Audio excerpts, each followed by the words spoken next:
Hi guys, my name is Rishabh Singh and currently I am a fifth year medical student in CU, Georgian National University, Georgia and welcome to my channel and आज मैं यहाँ आपके साथ share करने आया हूँ अपनी journey India से लेकर के यूक्रेन एंड यूक्रेन से लेकर के जॉर्जिया तक की कि मेरा सफ़र कैसा रहा और मैंने क्या-क्या नई चीज़ें 2 देशों में सीखी।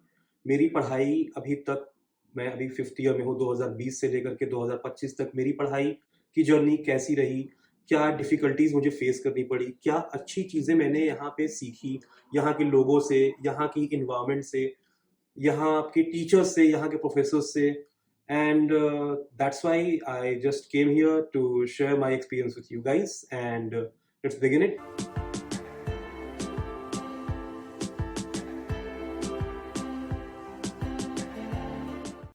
So first of all मैं बताना चाहता हूँ कि आई took admission in 2020 in Ukraine और 2022 में एज सबको पता है कि वॉर हो गया, situation was not good, it was not favourable for the students जो वहाँ पढ़ाई कर रहे थे, उन्हें बहुत मुश्किल से इवैक्यूएट किया गया। फॉर्चुनेटली मैं वॉर से पहले ही निकल गया था due to some my personal reasons and उसके बाद से family did not agree to send me back to Ukraine, तो मुझे ट्रांसफ़र लेना पड़ा और ट्रांसफ़र लेने के बाद भी जॉर्जिया को चूज़ करना मेरे लिए इतना आसान नहीं था। जॉर्जिया चूज़ करने के बाद भी मुझे काफ़ी सारी डिफ़िकल्टीज़ फ़ेस करनी पड़ी और जो कि मुझे नहीं लगता था कि इतनी डिफ़िकल्टी होगी मुझे ट्रांसफ़र में, बट उतना मुझे फ़ेस करना पड़ा। जैसे कि डॉक्यूमेंटेशन, पेपर वर्क, मेरी ट्रांसक्रिप्ट जो कि मैंने 2 साल की पढ़ाई कर रखी थी, जिसको रिपोर्ट कार्ड को हमारे इधर कॉलेजेस में ट्रांसक्रिप्ट बोलते हैं। तो मेरी फर्स्ट ईयर और सेकंड ईयर की रिपोर्ट कार्ड निकाली गई यूक्रेन से, फिर वो इंडिया आई, फिर उसको इंडिया से वापस जॉर्जिया भेजा गया। सो ब्रीफ में मैं ये बताना चाहता हूँ कि वो टाइम जो मैंने दिया बिना विदाउट कॉलेज इंडिया में बैठना एंड ऑलमोस्ट मेरे 6 महीने इस चक्कर में लग गए कि मेरा ट्रांसफ़र हो।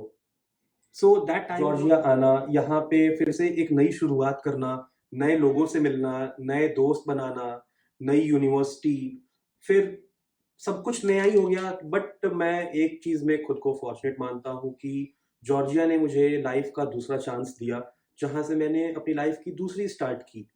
और अगर मैं जॉर्जिया के बारे में बात करूँ तो कंट्री मुझे बहुत अच्छी लगी as compared to other countries जहाँ मैं ट्रांसफ़र ले सकता था और उसके भी ऑप्शंस थे मेरे पास such as Uzbekistan, Kazakhstan, Russia. But Russia उस समय प्रायोरिटी नहीं बनाई मैंने अपनी ट्रांसफ़र लेने के लिए because of the conflict of war. उस समय यूक्रेन रशिया में वॉर चल रहा था, सो यूनिवर्सिटीज़ की बहुत इश्यू थी। कुछ यूनिवर्सिटीज़ एडमिशन एक्सेप्ट कर रहे थे, कुछ नहीं कर रहे थे। That's why I choose Georgia that time at that moment जब ट्रांसफ़र लेने का ऑप्शन आया हमारे पास, तो मुझे ऐसा लगा कि जॉर्जिया ही एक सबसे अच्छा ऑप्शन है जहाँ पे ट्रांसफ़र लेकर के अपनी पढ़ाई दोबारा से शुरू की जाए। और जॉर्जिया में भी ट्रांसफ़र लेने के बाद हमें थोड़ी बहुत डिफ़िकल्टीज़ हुई, यहाँ के कल्चर में खुद को ढालने का, यहाँ की फिर से हमें लैंग्वेज का कोर्स करना पड़ा, 2 सेमेस्टर हमने लैंग्वेज का कोर्स पढ़ा और फिर यहाँ के रूल्स, रेगुलेशंस, यूनिवर्सिटी के तौर-तरीके भी हमें समझने पड़े विथ टाइम। तो everything was good and everything is good at the moment and talking about जब मैं ट्रांसफ़र लेकर के यहाँ पे आया था, तो मैंने अपनी 3rd ईयर की पढ़ाई यहाँ से स्टार्ट की थी। Basically first year and second year में नॉन क्लिनिकल सब्जेक्ट्स पढ़ाए जाते हैं और यहाँ पे 3rd ईयर से क्लिनिकल सब्जेक्ट्स का एक्सपोज़र स्टार्ट हो जाता है, जिसमें हमें हॉस्पिटल्स जाने पड़ते हैं। और कमिंग फ्रॉम 4th ईयर हमारे मेन क्लिनिकल सब्जेक्ट्स स्टार्ट हो जाते हैं, जैसे कि मेडिसिन, पीडियाट्रिक्स, गायनेकोलॉजी। ये हमारे 4th ईयर से बेसिकली हॉस्पिटल रोटेशन स्टार्ट हो जाती हैं। तो मैं इस बारे में डिस्कस करूँगा डिटेल में, बट आने वाली वीडियोज़ में हम इस बारे में अच्छे से बात करेंगे। बट इन ब्रीफ मैं इस वीडियो में आपको बस ये कहना चाहता हूँ कि मैं आपको कुछ ऐसी चीज़ें बताऊँगा जो बहुत सारे लोग जिसके बारे में बात नहीं करते हैं। जो यहाँ की ग्राउंड रियलिटी है, स्टूडेंट्स को क्या कल्चरल शॉक मिलता है जब वो इंडिया से जॉर्जिया आते हैं, उन्हें क्या नई चीज़ें सीखने को मिलती है, क्या ऐसी चीज़ें हैं जो वो प्लान करके नहीं आते हैं और वो उनके साथ होती है। बहुत सारी चीज़ें ऐसी हैं जो वो सोचते हैं कि हम जा कर के ऐसे करेंगे। सपोज़ कि हम जाएँगे तो हम वहाँ पे पार्ट टाइम जॉब करेंगे, हम अपनी पढ़ाई भी साथ में करते रहेंगे। वहाँ यहाँ पर आने के बाद, जॉर्जिया आने के बाद वो क्या चीज़ किस डिफ़िकल्टी के थ्रू वो पास करते हैं। हम इस बारे में आने वाले वीडियोज़ में बात करेंगे और आपको दिखाएँगे कि क्या है यहाँ पे असलियत, what is the ground reality, what is the positive and negative feedback of each and everything we will talk about. And बहुत सारी वीडियोज़ पड़ी हुई हैं यूट्यूब पे ऑलरेडी जिसके बारे में बात हो रखी है कि यहाँ पे लाइफ़ कैसी है, यूनिवर्सिटीज़ के बारे में दिखा रखा है। हम उस बारे में भी बात करेंगे बट उसके बारे में हमें ज़्यादा डिटेल में नहीं जाना है।